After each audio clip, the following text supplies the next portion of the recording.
ये X5 खड़ी है भाई, 22 का मॉडल है। ये कॉर्वेट खड़ी है। इंपोर्ट के मुतालिक मैंने इंपोर्ट भी शुरू कर दी है गाड़ियाँ, और अब प्रॉपर इंपोर्ट कर रहे हैं हम लोग।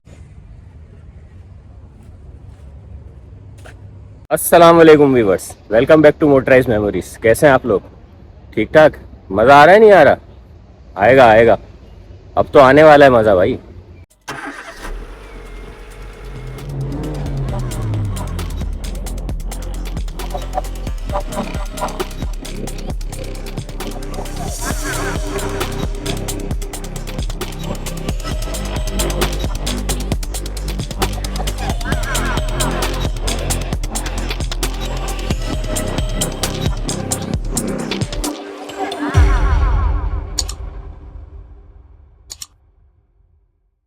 अच्छा गाइस, मैं अभी एक ऑक्शन में आया हूँ, यही अलकरिया के ऑक्शन में। कल ऑक्शन है यहाँ, तो आज गाड़ियाँ शॉर्ट लिस्ट करेंगे।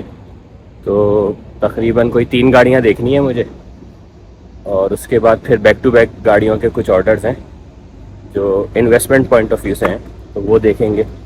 तो चलें अभी थोड़ी सी गाड़ियाँ देखते हैं। ये देखें भाई, एक कॉर्वेट खड़ी है, आगे से पूरी डैमेज है। ये आगे से ही डैमेज है। 2023 की है स्टिंगरे।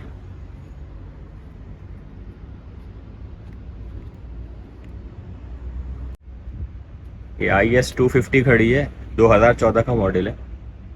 इसका बम्पर डैमेज है सिर्फ आगे से, पीछे से भी डैमेज है।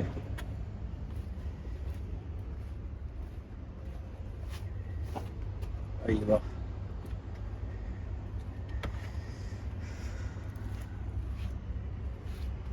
असल में बेसिकली देखना यही होता है कि चेसिस डैमेज नहीं हो, क्योंकि वो फिर CCM टेस्ट पे जाती है, उसकी वजह से गाड़ी की हिस्ट्री ख़राब होती है, तो सेल होने में प्रॉब्लम होगा। इवन मैं रिकमेंड नहीं करूँगा कि अपने यूज़ के लिए भी कोई ऐसी गाड़ी लें जिसका चेसिस डैमेज हो। अच्छा, मुझे बेसिकली देखनी है सिविक, देखनी है एक अकॉर्ड, देखनी है एक है डॉज की चैलेंजर, वो किसी को अपने लिए चाहिए, वो देखने आया हूँ मैं। और बाकी फिर जो है वो बिज़नेस पॉइंट ऑफ व्यू से कुछ गाड़ियाँ हैं वो लेनी है। वो उनकी बस रेंज है, उनका कोई ब्रांड नहीं होता है कि कौन से ब्रांड की गाड़ी हो। रेंज में लेनी है हमें कि 30,000 की हमें कॉस्ट कर जाए गाड़ी। ये कमारो खड़ी है, बम्पर का मसला है। और आगे से क्या है इसमें? आगे से बिल्कुल सही है।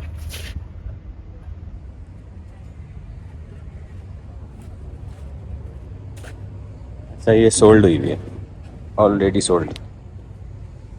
ये साइड से पूरा इसका डैमेज था पीछे का। ये C300 खड़ी है, 2023 का मॉडल है। इसकी बिड स्टार्ट कर रहे हैं ये लोग 81,500 से। अब ये देखें फ़र्क मैं आपको बताऊं, 81,500 से बिड स्टार्ट हो रही है। तो 1 मिनट पीछे से चेक कर लूँ पहले मैं। चेसिस डैमेज होगा इसका, ये पीछे इसका बूट अंदर गया हुआ है। चेसिस, हाँ, चेसिस का जो सपोर्ट है ना, फ्रेम जो है वो डैमेज है इसका। ये दिखाता हूँ आपको पीछे से, ये डैमेज है। तो ये कोई बड़ी बात नहीं है, फ्रेम का चलता है, ये रिपेयर भी हो जाएगा, ये रिप्लेस भी हो जाता है। ये चेक करें भाई, एयर बैग नहीं खुले हुए गाड़ी के, गाड़ी साफ़ है। ऐसी ही गाड़ियाँ हम लेना पसंद करते हैं, यानी मैं जो रिकमेंड करता हूँ कि एयर बैग खुले हुए नहीं हो, खर्चा बचता है गाड़ी में, और गाड़ी बिल्कुल खुलने से बच जाती है, पूरी गाड़ी खोलनी नहीं पड़ती आपको। ये गाड़ी इन्होंने 81 की रखी है बिड में, स्टार्टिंग बिड। तो मेरा अपना जो ख्याल है कि ये गाड़ी यहाँ पे जो जाएगी, ये मेरे ख्याल में 92 तक सेल होगी। ये X5 खड़ी है भाई, 22 का मॉडल है। आगे से ग्रिल डैमेज है इसकी, पीछे से मैं देख नहीं पाऊँगा इसको, बहुत पीछे गाड़ी दीवार के साथ लगी हुई है। साइड डैमेज है इसकी, एक डोर चेंज होगा, सारे एयरबैग खुले हुए होंगे इसके अंदर के। ये सीन है इसका। ये कैमरी खड़ी हुई है भाई, 2021 का मॉडल है। 18,500 से प्राइस स्टार्ट है। 18,500 से स्टार्ट का मतलब ये नहीं है कि ये 20-22 हज़ार 25,000 की मिल जाएगी। ये 40 से ऊपर जाएगी गाड़ी, 45, 46, 50 तक भी जा सकती है, कंडीशन पे डिपेंड करता है गाड़ी की। पीछे से लगी हुई है, चेसिस डैमेज नहीं है इसका। इसका जो फ्रेम होगा वो डैमेज होगा। फ्रेम टूट के बाहर ही रखा हुआ, ये रहा, निकाल दिया फ्रेम।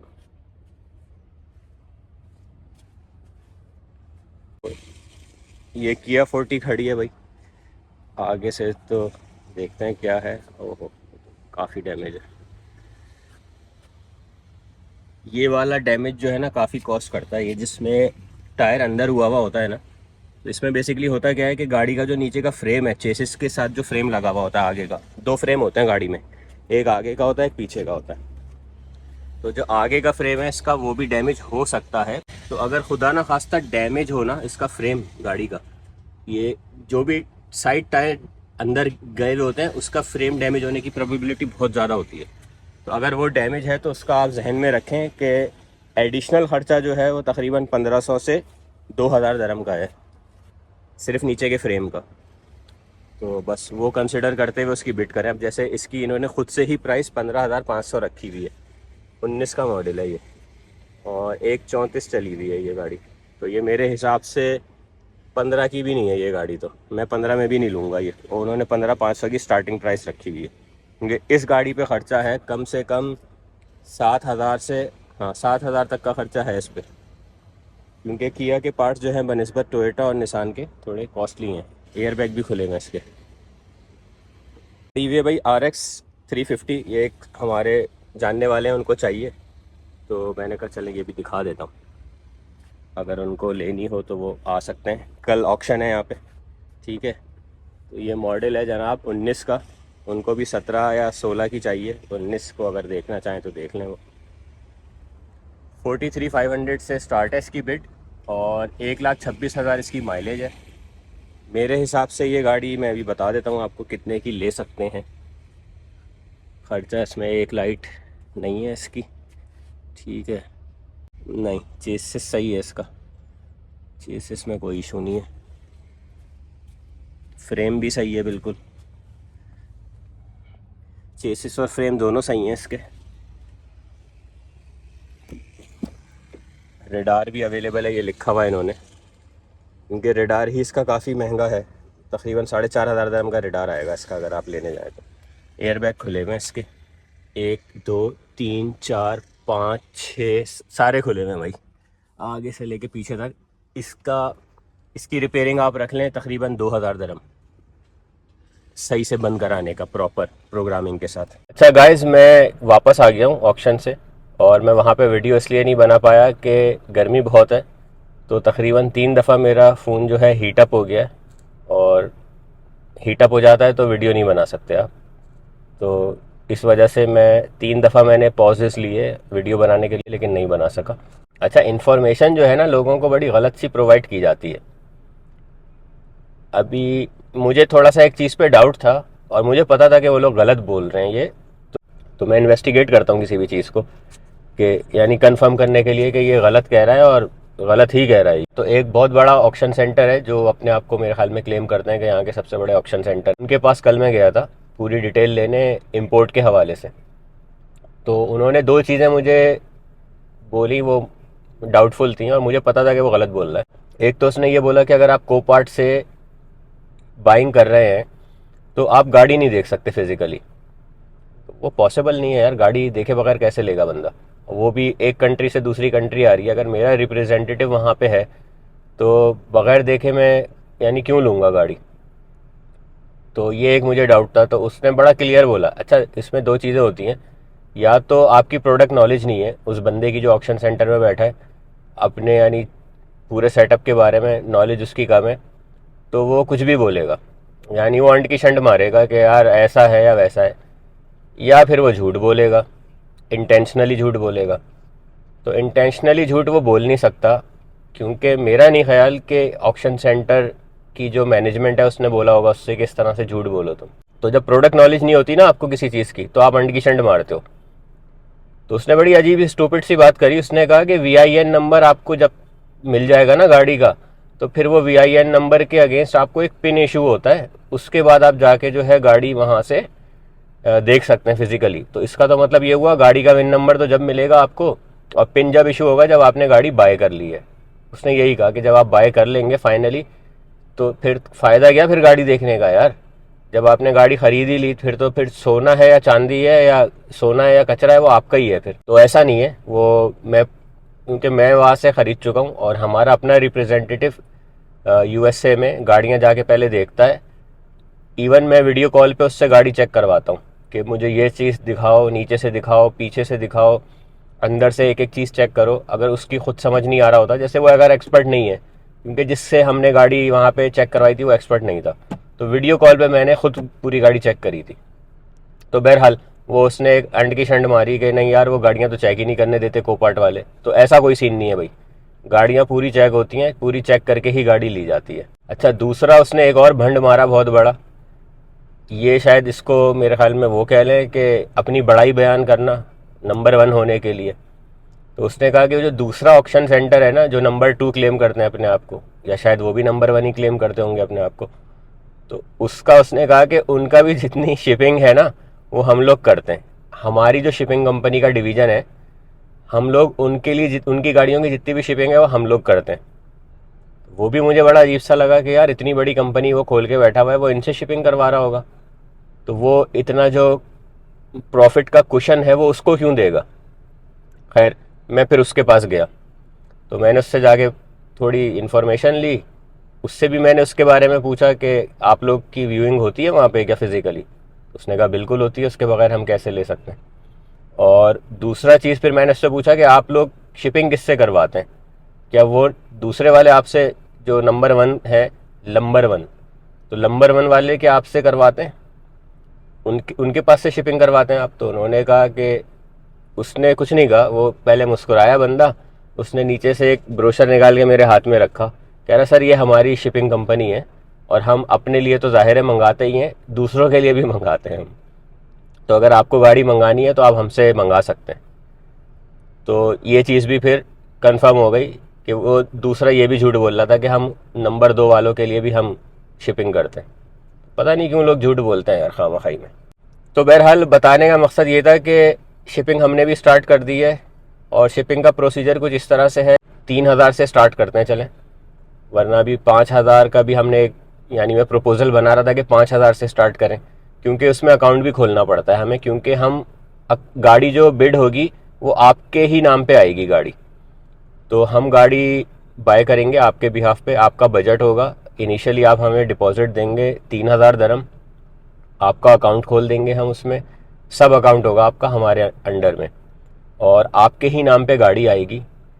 वहाँ से लेना, उसको क्लियर कराना, परचेजिंग करना, उसको चेक करवाना, और यहाँ पे आके डिलीवर कराना पोर्ट से आपकी जहाँ पे भी आप चाहेंगे, तो वो सब हम करा के देंगे उसमें। तो और उसकी कंसल्टेंसी फ़ीस हमारी है तकरीबन 3,000 ही है, 2.5 से 3,000 दरम आएगी, वो मैं आपको कंफर्म कर दूंगा एक गाड़ी की, क्योंकि उस गाड़ी पे आपको मार्जिन जो बचता है ना, मेरे हिसाब से अगर आपकी 30 से 35,000 दरम की गाड़ी है तो 5 से 6,000 दरम एज इट इज़ सेल करने पे गाड़ी का आपको प्रॉफिट मिलता है। अच्छा, और एक चीज़ मैं क्लियर कर दूं कि ये जो प्रोसेस है पूरा, ये सिर्फ इंपोर्ट के हवाले से है, इसमें हमारी सेल्स की सर्विसेज शामिल नहीं है। तो ये रिस्पॉन्सिबिलिटी हमारे ऊपर नहीं आती कि हमने गाड़ी सेल भी करके देनी है आपको, आपने खुद इवेल्युएट करनी है गाड़ी। बिड आप अपनी प्राइस बताएंगे मुझे कि ये गाड़ी इस मॉडल की मुझे इतने प्राइस पे चाहिए, तो वो मैं आपके बिहाफ पे बिड करूँगा, और उसके हिसाब से अगर गाड़ी आपको विन कर जाते हैं तो वो आपको यहाँ पे लैंडेड कॉस्ट के साथ पड़ेगी। वो हम आपको बता देंगे कि टोटल शिपिंग चार्जेस कितने आएंगे और एक्स्ट्रा चार्जेस कितने हैं। आपने मुझे सिर्फ पहले बतानी है कि इसकी जो है टोटल प्राइस मुझे इतनी चाहिए। लेट से आप यानी गाड़ी की प्राइस बता दें या पूरा लैंडेड कॉस्ट ही बोल दें कि यार यहाँ पे मेरे हैंड ओवर होने तक मुझे लेट से 30,000 की गाड़ी पड़नी चाहिए, तो वो उसी बजट में हम आपकी पूरी गाड़ी फिर बाय करेंगे, और आपके साथ भी बैठ के कर सकते हैं, या आप हमें गो हेड दे दें कि यार आप खुद बाय कर लें, ये ब्रांड हो या ये मॉडल हो, जो भी आपकी प्रायोरिटीज़ हैं ना गाड़ी की, वो हमें बता दें एक स्पेसिफिकेशन पूरी, तो उस हिसाब से भी हम बाय कर लेंगे। या आप अपना बजट दे देंगे, यार इस बजट में कोई गाड़ी जिसमें इतने पैसे बच रहे हों तो वो हमें बता दो, तो वो हम बाय कर लेंगे। लेकिन उसको सेल करने की रिस्पॉन्सिबिलिटी हमारी बिल्कुल भी नहीं है। कंटेनर आएगा, आपके अपने कस्टमर हैं तो आप लाएं, उनको बेचें, वरना आपके पास दूसरा ऑप्शन ये है कि आप किसी भी ऑक्शन सेंटर वाले से रब्ता करके, नंबर 1 वाले से या नंबर 2 वाले से, वहाँ पे आप गाड़ी सेल कर सकते हैं। लेकिन उसमें एक ऑब्लिगेशन आएगी आपको। ये जितने भी ऑक्शन सेंटर हैं ये गाड़ी जब लेते हैं जब आपकी गाड़ी किसी कंपनी के नाम पे रजिस्टर्ड हो, क्योंकि वैट का इशू आता है, वैट रिफंड का। तो अगर आपकी कोई कंपनी है तो आप गाड़ी कंपनी के नाम पे मंगाएं, अपने पर्सनल नाम पे नहीं मंगाइएगा। आपकी अगर अपनी कंपनी नहीं है तो वो सर्विस भी हम आपको दे सकते हैं, हम अपनी कंपनी के नाम पे मंगा देंगे गाड़ी आपको। तो कोई उसकी फ़ीस वगैरह नहीं चार्ज करेंगे हम। लेकिन वो आपका वो है कि आपको इतना ट्रस्ट होना चाहिए कि गाड़ी हमारी कंपनी के नाम पे आ रही है। वो आप कोई म्यूचुअल अंडरस्टैंडिंग पे कोई कॉन्ट्रैक्ट बना सकते हैं हमारे साथ, लीगल एग्रीमेंट कर सकते हैं। और हम जो काम कर रहे हैं ना कंटेनर्स में गाड़ियाँ मंगाने का, वो हम कर रहे हैं 30 से 35 हज़ार रुपये तक की गाड़ियाँ मंगा रहे हैं हम। छोटे बजट की गाड़ियाँ हम नहीं ले रहे। 7-7, 8-8 हज़ार दरम की भी गाड़ी आती है, लेकिन फ़ायदा नहीं है उस पर, क्योंकि उसकी शिपिंग कॉस्ट भी वही होती है और कम होता है उस पर मार्जिन ना, तो उसको हम अवॉइड करते हैं। अगर आपको मेरी वीडियोस पसंद आ रही हैं, कुछ इन्फॉर्मेशन मिलती है, तो मेरी वीडियो को लाइक करें, शेयर करें अपने दोस्तों के साथ और चैनल को सब्सक्राइब करें। चलें, इंशाल्लाह मिलते हैं फिर एक नई वीडियो में नई इन्फॉर्मेशन के साथ। अब के आपको थोड़ा कुछ नया दिखाएंगे। चलें, ओके, अल्लाह हाफिज़।